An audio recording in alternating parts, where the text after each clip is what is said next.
So I'm a resident of Texas, a very conservative state, and I've been seeing quite a few videos of young ladies posting about the marriage covenant law here in Texas that they're trying to push.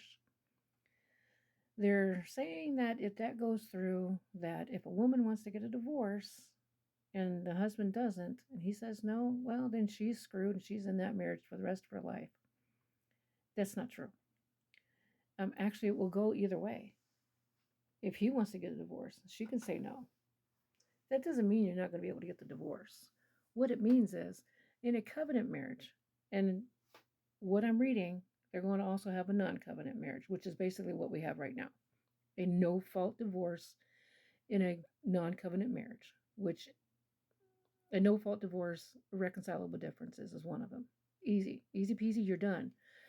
And I think is it 30 days you can be actually divorced in 30 days? Correct me if I'm wrong, please. In a covenant marriage, you will be required to get 5 to 6 hours of premarital counseling with a clergy or a licensed therapist.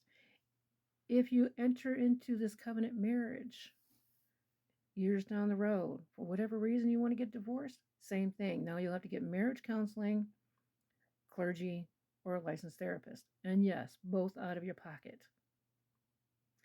Also, there are reasons you can get a divorce in a covenant marriage. You're not stuck in a marriage that has adultery, SA, DA, a felon who's going to be in prison for at least a year, somebody who's become mentally incapacitated and is now in an institution for at least 3 years, little to no hope of recovery.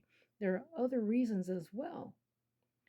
It's just preventing the frivolousness of getting a divorce just because you don't want to be married anymore. So instead of saying we're losing our rights as women because these men are not going to allow us to get divorced, and you're encouraging, I'm seeing where they're encouraging the women, get divorced now if you're in Texas. Stop that. Anyway, if I'm wrong on any of the points that I've made, my stitch and my duets will be open. Also, you can leave a comment. I'm going to leave the links in the description box as to where I got my information. What I want you to do if I'm wrong is, stitch, duet, comment, whatever, with valid sources, not your opinions, and I prefer to have links. I want to see where it is that I'm wrong. Prove me wrong. But at the same time, don't come at me with just your opinion and how you feel about it. Come at me with actual facts. I go better with facts, not your feelings.